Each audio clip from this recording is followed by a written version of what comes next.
VOA Afrique. Morgane Diriec en votre compagnie, ravie de vous retrouver dans Washington Forum. Émission spéciale aujourd'hui, les musulmans dans l'espace politique aux États-Unis.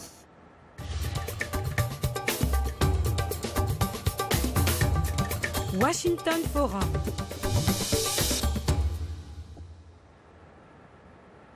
À 13 jours de la présidentielle, les musulmans des États-Unis sont sous les feux des projecteurs. Stigmatisés par le candidat républicain Donald Trump, qui propose de les empêcher d'entrer sur le territoire américain, les musulmans représentent pourtant un électorat à séduire pour sa rivale démocrate Hillary Clinton. Il faut dire qu'on estime le nombre de musulmans vivant aux États-Unis à plus de 3 millions. Alors au-delà des rhétoriques électoralistes suscitées par la course à la Maison-Blanche, les musulmans américains sont des citoyens comme les autres. En matière politique, ils ne sont d'ailleurs pas en reste, comme nous le révèle Kane Farabot dans ce documentaire. Traduction et récit, Anastasie Tutiech.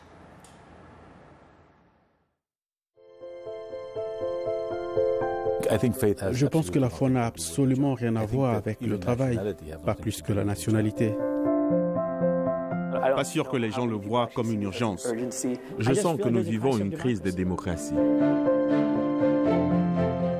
Je suis sociable, j'aime aider les gens, ma communauté. Je me présente pour être la voix de mon district. J'aime ma communauté et j'aime le rêve américain.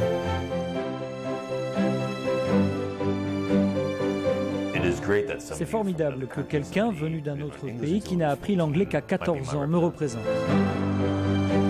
C'était le soir de mon premier conseil municipal et je ne peux pas me permettre de le manquer. Si seulement il ne s'agissait pas d'identité. Nous avons entamé un dialogue national sur la race et la religion. Certaines personnes pensent qu'un musulman peut porter préjudice au parti.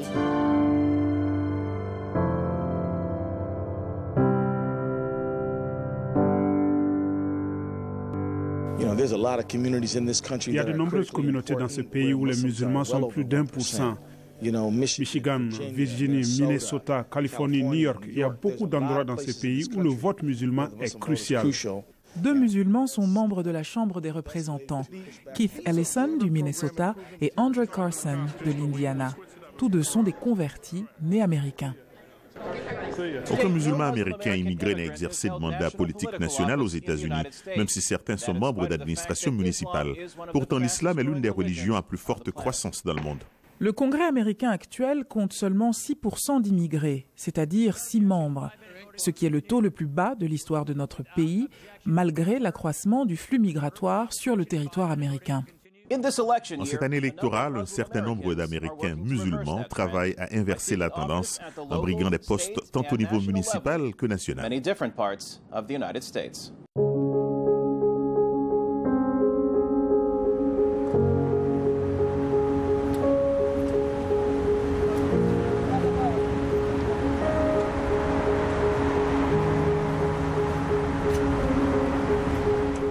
Si, selon la célèbre expression d'un législateur américain, la politique est une affaire locale, alors l'Assemblée générale de l'Illinois au nord-ouest de Chicago est tout ce qu'il y a de plus local, donc politique. Elle est l'une des plus diversifiées de l'État. Paul Sack y a grandi. Et le fonctionnement de la politique dans sa ville natale ne lui paraît pas très enthousiasmant. Nous sommes censés être représentés par des centaines de milliers de personnes, de la mairie au comté, en passant par les quartiers. Mais en fait, très peu ont le pouvoir. Mais Paul Sack a bon espoir que les temps vont changer. Il a appris qu'un nouveau candidat brigue un siège à l'Assemblée générale. Un musulman américain immigré qui jusque-là n'a jamais eu de mandat. Harish Patel se définit lui-même comme démocrate indépendant, qui n'appartient à aucun parti. Les besoins de ma communauté ont été complètement ignorés par l'État de l'Illinois et nous vivons une crise de la démocratie. En 1999, Harish Patel a quitté l'Inde pour les États-Unis avec sa mère. Il ne parlait pas anglais.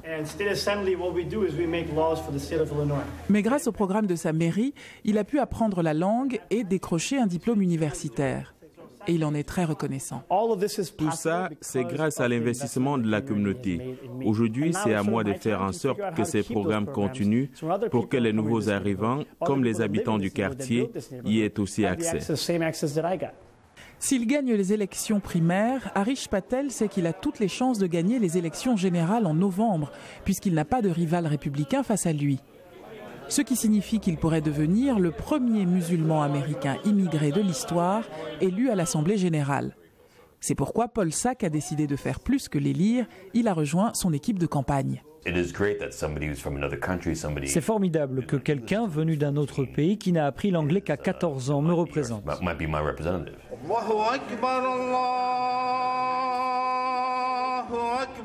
L'Institut de recherche Pew estime que les États-Unis comptent 3,3 millions de musulmans, soit 1% de la population.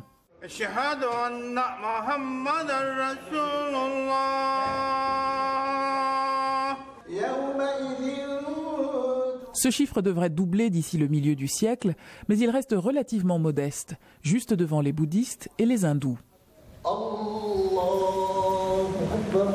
Et pourtant, pendant cette séquence électorale, la présence des musulmans est amplifiée et le plus souvent pas dans le meilleur sens. La diabolisation des candidats musulmans pendant la campagne présidentielle a poussé certains musulmans américains à faire entendre leur voix. C'est le genre de choses qui se propagent, provoquent de l'anxiété dans les communautés et sèment la panique. Alors je dis non. Bien plus, je vais raconter ma propre histoire en espérant que d'autres membres de la communauté raconteront leur propre histoire et expliqueront ce qu'être musulman américain signifie vraiment. C'est le jour des élections primaires que le candidat Patel saura si les appels téléphoniques, les poignées de main et autres réunions ont été payantes. Il lui reste une dernière étape de campagne, la sortie d'un bureau de vote où des centaines d'électeurs de la dernière minute se pressent dans les locaux d'un concessionnaire automobile. Paul Sack est optimiste pour la candidature d'Harish Patel. Les sondages sont très serrés, beaucoup de gens le soutiennent. On constate aujourd'hui qu'il attire beaucoup de personnes autour de lui. John Arena représente les partis du 40e district où Harish Patel espère battre son rival démocrate sortant, Jaime Andrade. Je pense que nous sommes à la recherche d'une nouvelle génération de leaders à Chicago et je suis très fier de nos échanges passionnés et que quelqu'un comme Harris soit dans la course et prenne part aux échanges. Monsieur Arena soutiendra toutefois l'opposant de Harish Patel aux primaires. Je crois que Harris a montré que son manque d'expérience risque de lui poser problème. Pour John Arena, la religion de M. Patel n'a aucun lien avec sa décision de soutenir M. Andrade. Nous ne serons jamais un pays monolithique avec une couleur unique ou une religion unique. Nous ne l'avons jamais été.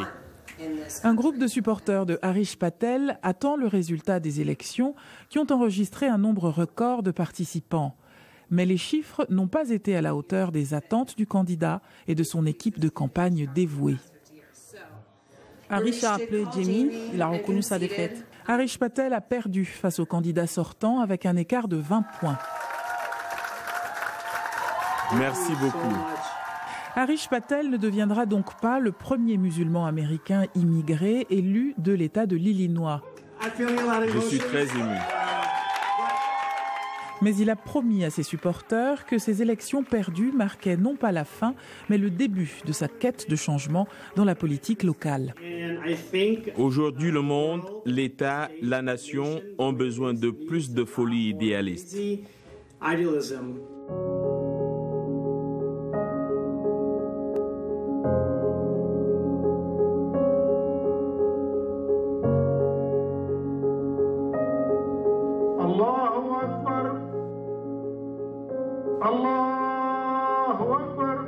C'est les Nations Unies en miniature. Mohamed Khan est arrivé d'Inde à Des Moines dans les années 70. Et le groupe avec lequel il prie aujourd'hui est très différent de celui avec lequel il priait à l'époque. Notre communauté s'est maintenant diversifiée. Et elle s'est agrandie. Le recensement américain montre que le nombre d'habitants de l'Iowa nés à l'étranger a triplé entre 1990 et 2013. Il constituerait aujourd'hui 6% de la population.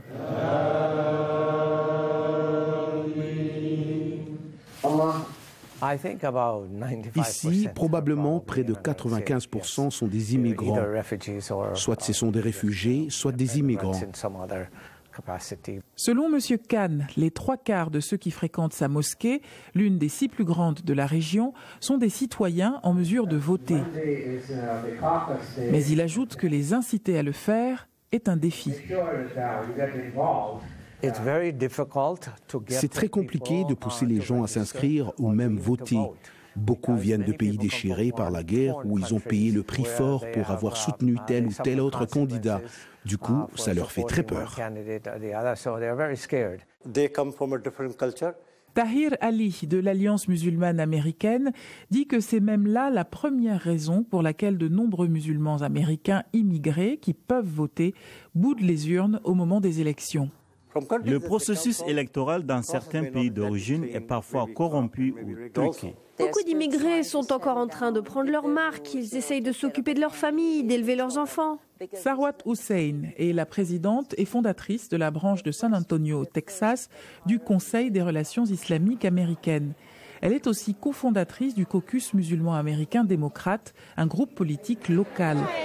Créé après les attentats du 11 septembre 2001, en partie pour répondre aux agressions envers les musulmans qui ont suivi, l'organisation voulait aussi encourager les Américains musulmans à s'impliquer davantage dans la vie politique américaine. Nous avions tellement peur à l'époque, les gens nous décourageaient. L'AMDC a commencé avec une antenne au Texas en 2004. Sarwat Hussein dit qu'il y en a aujourd'hui 79. Et bientôt plus, ajoute-t-elle. Elle en veut pour preuve la foule qui s'est pressée au déjeuner organisé par la MDC à Philadelphie lors de la Convention nationale démocrate.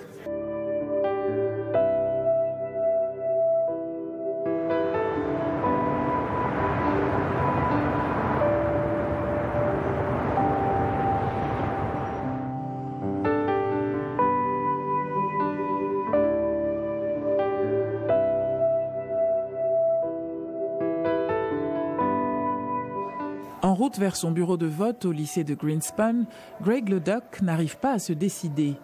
Pour qui va-t-il voter aux élections primaires démocrates du 3e district du Nevada? Je ne savais vraiment rien de ces candidats. Mais sa rencontre par hasard avec Jessis Bay à la sortie du bureau de vote a aidé Greg Leduc à faire son choix. Il sortait du bureau en famille et il m'a vraiment fait bonne impression. Greg Leduc a choisi Jessis Bay, bien que connaissant très peu le candidat ou ses positions. Mais pour lui, il est évident que le rencontrer juste avant le vote a été déterminant. C'est ce qu'on appelle un heureux hasard. Pour les nouveaux candidats comme Jessis Bay, le chemin vers l'élection est semé d'embûches. Il faut se faire un nom, développer un réseau de supporters, récolter des fonds. C'est pourquoi il a demandé à rencontrer le sénateur de la majorité, Harry Reid, leader démocrate dans le Nevada, pour tenter d'obtenir son soutien. Et je lui ai parlé des problèmes de notre communauté. Mais Jessis Bay raconte que très rapidement dans la conversation, il a été question de religion. Il m'a dit « Permettez-moi d'être direct, vous ne pouvez pas remporter ces scrutins parce que vous êtes musulman. » Le bureau du sénateur Reid n'a pas souhaité commenter auprès de VOA ses propos, mais a nié dans d'autres médias les avoir jamais tenus. S'il est élu, Jessis Bay deviendrait le premier Américain arabe musulman immigré du Congrès. Salut, comment allez-vous? Je suis Jessis Bay.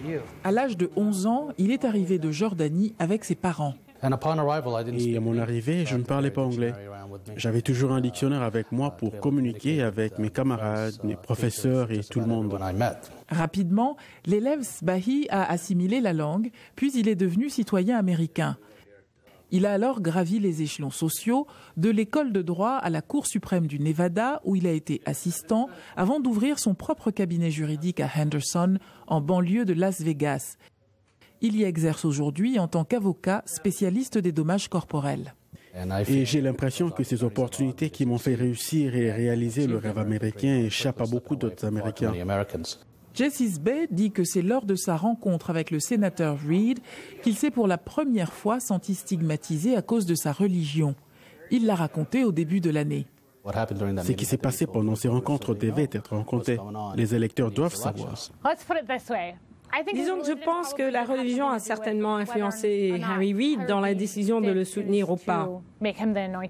Il y a quelques années, Angie Morelli, 33 ans, était marine en Afghanistan.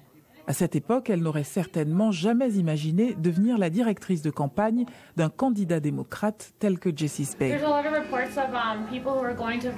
Je suis une marine. Quand j'ai fini de servir, j'ai créé une petite affaire et voilà, les statistiques pour un républicain. Mais aujourd'hui, Angie Morelli est démocrate. C'est en soutenant avec ferveur la candidature présidentielle de Bernie Sanders qu'elle a rencontré Jessie Bay. L'avocat a très vite soutenu le sénateur du Vermont pour sa candidature aux primaires démocrates. Je suis juive laïque, comme Bernie. Mais pour Angie Morelli, le fait qu'une juive et un musulman travaillent ensemble n'est pas ce que les électeurs ni les militants voient. Une juive qui gère la campagne de Jessie, ça nous a fait rire. On est passé à autre chose et c'est la seule fois qu'on en a parlé.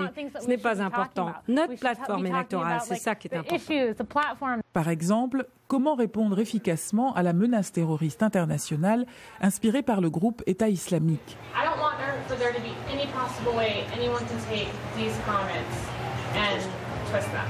Jessie Bay a eu du mal à répondre. Ça a été très lourd pour Jessie. Il a cherché la réaction la plus appropriée et moi aussi. Ce qui a été très perturbant, c'était cette impossibilité de réagir face à ce drame en tant qu'être humain. On faisait pression sur nous pour qu'il réagisse en tant que musulman. Alors, Jessie Bay va-t-il remporter ces élections? Restez avec nous, on le saura après cette pause.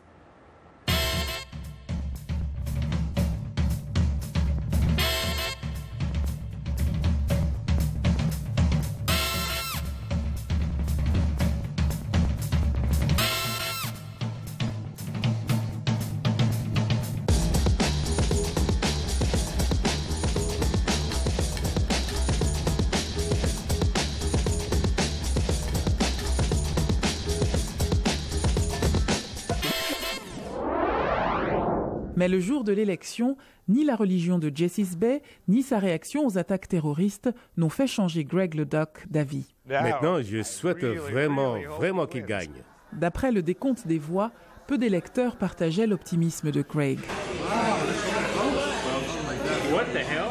Au fur et à mesure que les résultats s'affichaient, la fin de la campagne semblait une évidence pour l'équipe Bay. C'est Jackie Rosen qui l'a emporté devant Jessie Bay et les 4 autres candidats.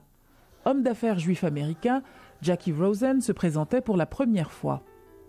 Jessie Bay, qui a en partie financé sa campagne sur fonds propres, attribue la victoire de Jackie Rosen au soutien du sénateur Harry Reid et du Parti démocrate, des soutiens qu'il a échoué à obtenir. Analysant sa campagne, il se demande encore quel poids la religion, la sienne comme celle de son rival, a eu dans la course pour un siège au Congrès.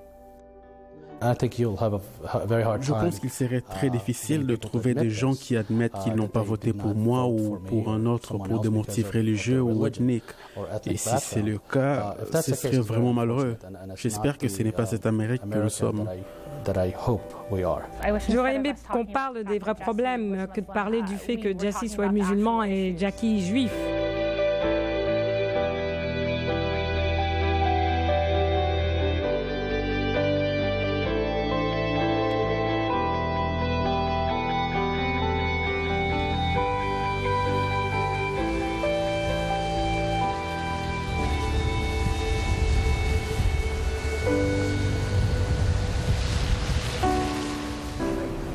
Je suis sociable, j'aime aider les gens, ma communauté et ma ville.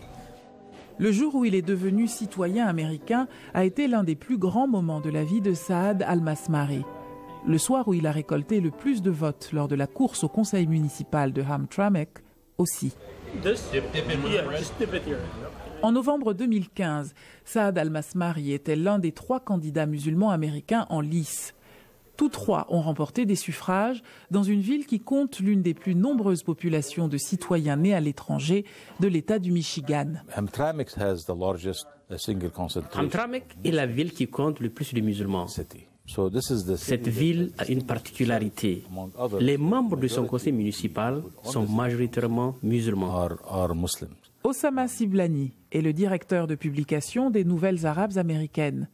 La victoire de Saad al-Masmari a fait la une du journal. Les élections aussi. Donald J. Trump demande que l'on refuse l'entrée du territoire à tout musulman, jusqu'à ce que nos élus comprennent ce qui se passe dans le pays. L'appel de Donald Trump à interdire le territoire aux musulmans a beaucoup irrité Hamtramck. Nous, les Yéménites, composons 27% de la population de Hamtramck. À ça, ajoutez 22% de Bengali et 11% de Bosniaques, tous des musulmans. Hamtramck est un cas d'étude pour les changements démographiques liés à l'immigration récente. Pendant plus d'un siècle, cette banlieue de Detroit a été la ville des Polonais catholiques immigrés et de leurs descendants. Elle a prospéré avec le développement de l'industrie automobile, mais son sort a brutalement changé il y a quelques décennies avec la chute des 3 grandes firmes automobiles, la diminution de l'emploi et la fermeture des usines. L'argent ayant déserté Hamtramck, les ouvriers sont partis, emportant avec eux tradition et identité. Désormais musulmans américains, ces habitants sont propriétaires de boutiques ou gérants de petites entreprises. Nous sommes habitués aux vagues de nouveaux migrants et des changements qu'ils entraînent dans notre ville. C'est ce que nous faisons, c'est notre identité. Ce qui a été surprenant, c'est toute cette attention nationale comme internationale. Et pourtant, à la sortie du premier conseil municipal de Saad al-Masmari, seuls 2 médias, dont La Voix de l'Amérique, étaient présents pour immortaliser l'événement. Saad al-Masmari n'aurait manqué ce moment pour rien au monde, malgré une invitation lancée le même soir à assister au discours sur l'état de l'Union par le président Obama. Mais j'ai décliné. C'était le soir de mon premier conseil municipal et je ne peux pas me permettre de le manquer. J'ai été élu pour servir cette communauté. Saad al-Masmari nous dit qu'il a reçu plus de 75 demandes d'interview. Et ça continue. Un journal m'a demandé si vous pouviez rencontrer M. Trump, le feriez-vous? J'ai répondu que je n'y voyais pas d'inconvénient. 3 jours plus tard, je recevais un courriel de son équipe de campagne me demandant si j'avais 15 à 20 minutes pour rencontrer M. Trump. L'élu nous dit avoir été trop pris pour donner suite. Mais s'il rencontrait Donald Trump, il n'aborderait pas le sujet de la foi. Je suis fier d'être musulman, mais je la sépare de mon travail au conseil municipal. Au conseil, je suis américain avant d'être musulman. Saad al-Masmari demanderait plutôt à Donald Trump d'aider Hamtramck, économiquement affaibli, avec l'un des taux de pauvreté les plus élevés de l'État du Michigan. C'était le problème principal, ça allait rester, et nous allons travailler dur pour en venir à bout.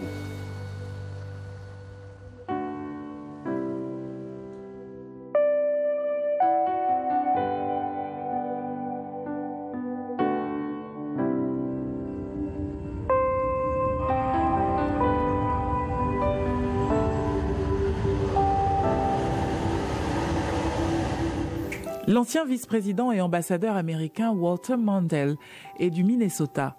Au fil du temps, il a été le témoin de nombreux changements. Quand j'étais jeune politicien, il y avait dans les campagnes électorales des Scandinaves, des Allemands, des Européens.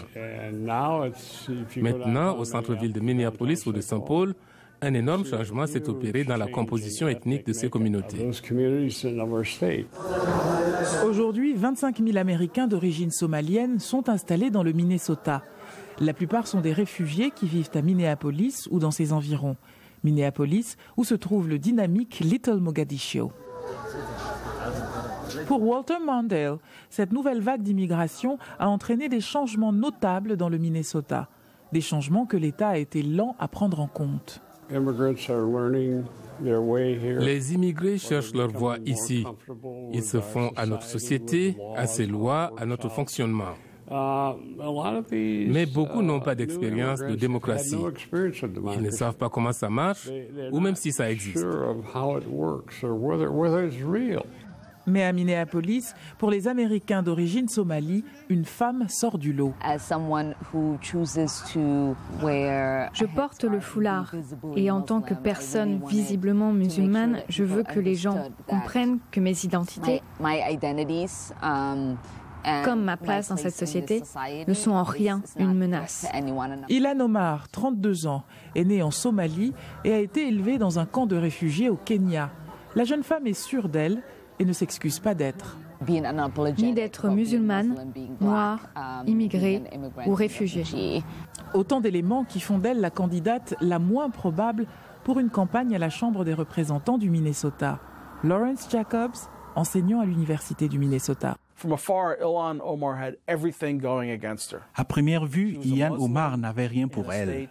Musulmane dans un État à prédominance chrétienne, noire dans l'un des États parmi les plus blancs du pays, femme dans un milieu où les femmes sont peu représentées, immigrée dans un État qui compte peu d'immigrés, autant de barrières. Ces obstacles ont fini par constituer la base du discours d'Ilhan Omar. Avoir annoncé sa candidature dans un district très libéral de Minneapolis a certainement été un plus pour elle. 3 candidats s'affrontaient pour le siège démocrate. Ilhan Omar, Mohamed Khan et un autre immigré, somalien lui aussi, Mohamed Noor. Pour beaucoup dans la communauté somalienne du Minnesota, le vote sera à départager entre un homme, Omar, et une femme, Noor. Dans ma communauté, le pouvoir est plutôt réservé aux hommes, donc ça n'a pas été facile. Ilhan Omar a alors décidé de chercher du soutien en dehors de sa communauté. Elle s'est tournée vers les nombreux étudiants qui habitent le district. Patrick English est l'un d'eux. Nous sommes d'accord sur de nombreux points et avons les mêmes préoccupations. Non seulement Patrick a voté pour les élections primaires, mais il a également rejoint la campagne d'Ilhan Omar et a commencé à en parler autour de lui. La vie et le parcours de la candidate ont été des atouts majeurs pour des électeurs en quête de changement. Une identité qui ne renvoie pas aux privilèges à de fortes chances. Le travail d'Ilhan Omar s'est avéré payant. Elle a remporté les élections primaires. Mais le dépouillage des votes a montré que ce ne sont pas les Somaliens qui l'ont élue. Ils lui ont préféré Mohamed Noor. Yes, we did. Elle a pourtant engrangé suffisamment de voix pour dépasser ses rivaux, grâce notamment aux étudiants qu'elle a courtisés, comme Patrick English. Nous allons avoir plus de gens comme Ilhan aux affaires. Mais il lui reste encore une victoire à remporter. Les élections générales du 8 novembre. Une victoire plausible, puisqu'il n'y a pas de rival républicain actuellement dans la course. Après la proclamation du résultat final, si Ilhan Omar franchit les portes du Capitole de l'État du Minnesota lors de la prochaine session, la jeune femme entrera dans l'histoire en devenant la première législatrice musulmane américaine immigrée des États-Unis d'Amérique. Un parcours remarquable pour une femme qui n'a pas oublié une enfance marquée par la lutte pour la survie. Il y a 22 ans, la petite fille du camp de réfugiés voulait survivre à tout prix. Et au jour le jour, elle n'aurait jamais imaginé aller si loin, accomplir autant de choses. Et l'adulte en moi continue de penser à la survie et au jour le jour. Survivre aujourd'hui pour offrir à la génération suivante un modèle, une inspiration. Cette petite fille, les opportunités qu'elle n'a pas eues, que beaucoup de petites filles dans le monde n'ont pas, je la garde en moi. Elle me pousse à continuer mon combat politique.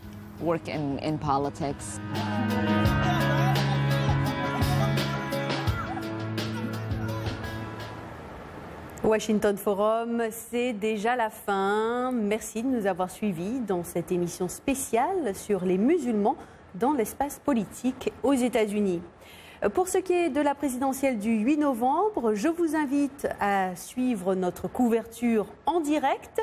Nos envoyés spéciaux seront à New York, les QG d'Hillary Clinton et de Donald Trump. À bientôt.